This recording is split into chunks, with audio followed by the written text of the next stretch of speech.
After all of the back and forth friction and contention going on between Japan, China, and other proxies, wouldn't it be nice if Japan and China could agree to sit down and solve the problem diplomatically once and for all, putting this contentious issue to rest and therefore sidestepping any chance of violence before it begins? Well, I've always wanted to pet a crocodile growing up, and I didn't get that either. Now the latest provocation comes in the form of joint U.S.-Japanese military exercises near Guam and the marinas in the Pacific.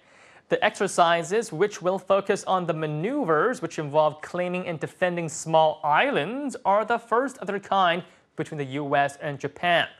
Now, they're saying that the exercises are not planned with any particular foe in mind, so maybe it's to fight off alien battleships that might lay claim to Japanese islands. Now, I'm sure China has nothing to worry about. Let's check out some comments. I know Chinese have gotten a lot of criticism for damaging Japanese cars, but although it's violent, it will have a real effect on stopping people from buying Japanese cars. I hope everyone can understand. You aren't going to protect any island. Those Japanese should be thinking about how many nuclear bombs it will take to obliterate those islands. China should rise up and take back the land that belongs to us. Sooner or later, we're going to have to face this problem. China should organize a citizen flotilla of boats to go protect the islands. We can send 1,000 to 5,000 boats with 10,000 to 50,000 people total.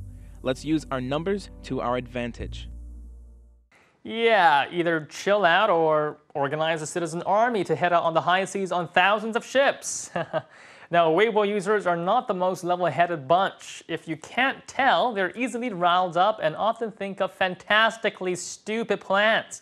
Now, unfortunately, no side is backing down, and the U.S.-Japanese joint military exercises are to last for over a whole month, from August 21st to September 26th. But out of the hundreds of millions of Weibo users out there, isn't there anyone still calling for caution? Thankfully, yes. And here are some of their thoughts. I feel like China isn't going to go to war over these islands. It's not worth it for so many people to die and so many resources to be wasted over these islands.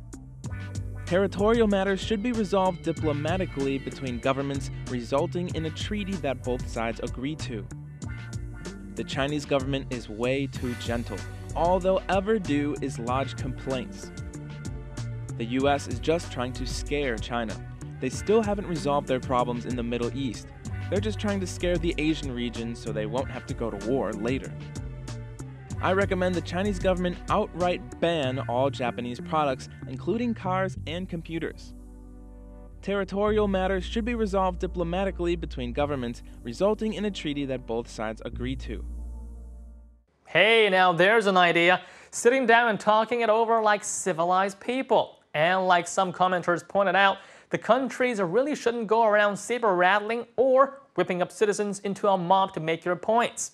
Use diplomacy, take your time. The islands are not going away. It's not a piece of chocolate that's going to melt if you don't eat it first. So why not channel all that angst and brain power into thinking up ways to jumpstart the economy, huh?